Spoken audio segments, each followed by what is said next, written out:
When we speak of Aghoris, the image that often comes to mind is that of men, ash-smeared ascetics, dwelling in cremation grounds, embracing the forbidden to transcend fear and illusion.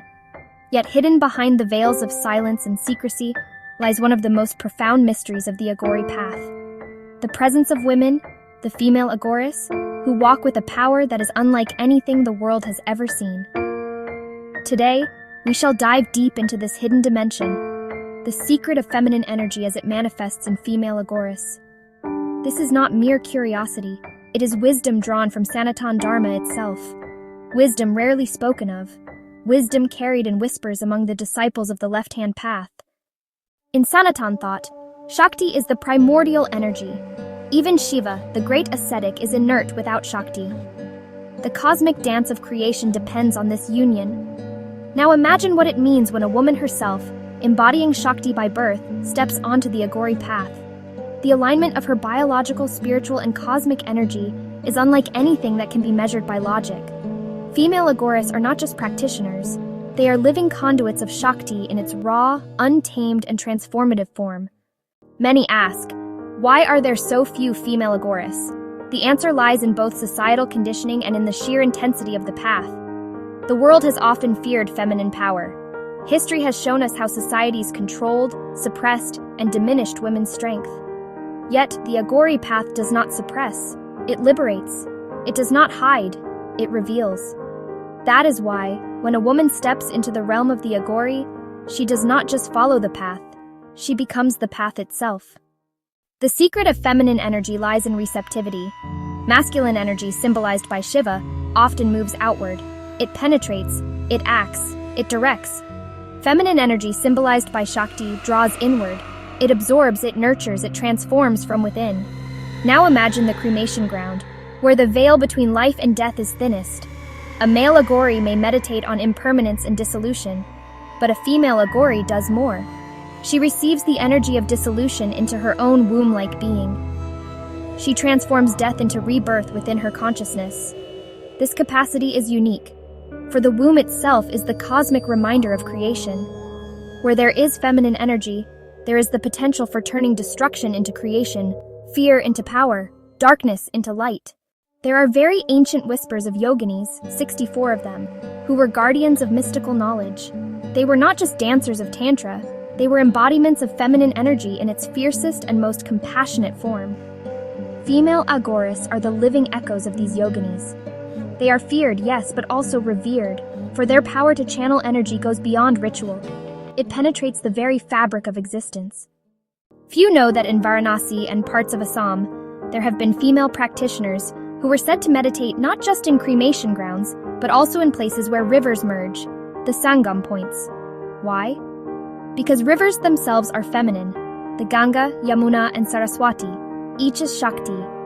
When a woman meditates where the rivers merge, her energy aligns with the great confluence of cosmic currents. This amplifies her spiritual force in ways most cannot even comprehend. A female Aghori's sadhana often involves what we call Bhuta Shuddhi, the purification of elements. But in her case, this purification aligns with her natural cycles. Just as the moon influences the ocean tides, it influences the feminine body. This lunar rhythm, when harnessed consciously, makes her spiritual practice extraordinarily potent. Male practitioners may take months or years to stabilize certain energies. A female Aghori, aligned with the moon, may achieve it in weeks. This is a secret known to very few. Another hidden dimension lies in their relationship with fear. The world conditions women to fear. Fear for safety, fear of judgment, fear of rejection. But on the Aghori path, fear is embraced, swallowed, and transformed. For a female Aghori, facing society's gaze is often harder than facing death. And yet, those who persevere emerge as unshakable embodiments of fearlessness. They do not just transcend fear, they radiate a presence that dissolves fear in others. One more subtle secret. In Aghori philosophy, the union of Shiva and Shakti is not only symbolic, it is experiential. While male Aghoris strive to awaken Shakti within themselves, female Aghoris are already born carriers of it. Their task is not awakening, it is channeling. Their danger is not in finding energy, but in learning to hold the overwhelming current of it. Imagine a river in flood. Without discipline, it destroys. With discipline, it nourishes entire civilizations. Similarly, female Aghoris cultivate disciplines to channel their immense Shakti into transformation. This is why, in many hidden texts of Tantra, the Dakini and Yogini figures are described as both terrifying and compassionate. Terrifying because they shatter illusions mercilessly. Compassionate because they liberate you from bondage. Female Aghoris are living Dakinis. They can see through the masks of the world, and they hold a mirror so raw, so honest, that it awakens even the most stubborn souls. Let us also remember, the goddess Kali herself is the archetype of the Aghori path. She dwells in cremation grounds, garlanded with skulls, smeared with ash, drinking from the skull cup. She is the ultimate female Aghori. When women walk this path, they invoke not just Kali as a deity, but Kali as their own innermost nature. They discover the terrifying truth that Kali is not outside of them, she is them. And once this realization happens, they are unstoppable. There is also an alchemy to their presence. Feminine energy heals. When a female Aghori chants mantras in the stillness of the night, the vibrations ripple through creation in a different frequency. Her voice, carrying both womb and breath, becomes a vessel of primal sound. Some traditions even believe that when a female Aghori achieves siddhi, her mere glance can initiate seekers into higher states of consciousness. No words, no rituals, just presence. It is also important to understand the humility of these women. While society chases fame and validation, they dissolve their very identities. They are not interested in being known, in being celebrated, or even in being remembered. Their anonymity is their shield, and yet their unseen work often holds immense power.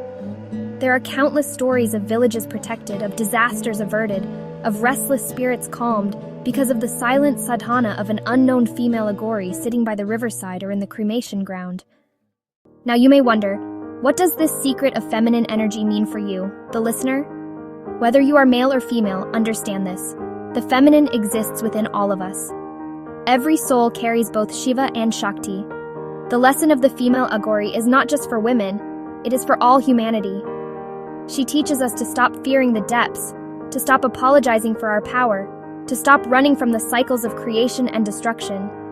She teaches us to embrace the darkness, not as an enemy, but as the fertile soil from which light is born. The path of the female Aghori is not one that many will walk.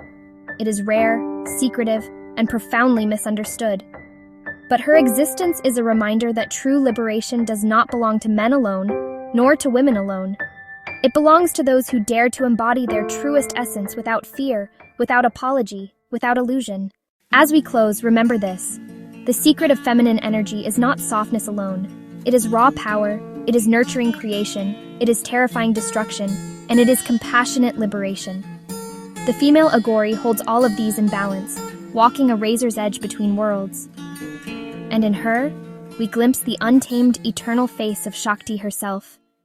If this exploration has stirred something within you, if it has made you pause and reflect on the power of feminine energy, then I invite you to join this journey deeper into Aghori wisdom and Sanatan Dharma by subscribing to this channel, the Aghori Code.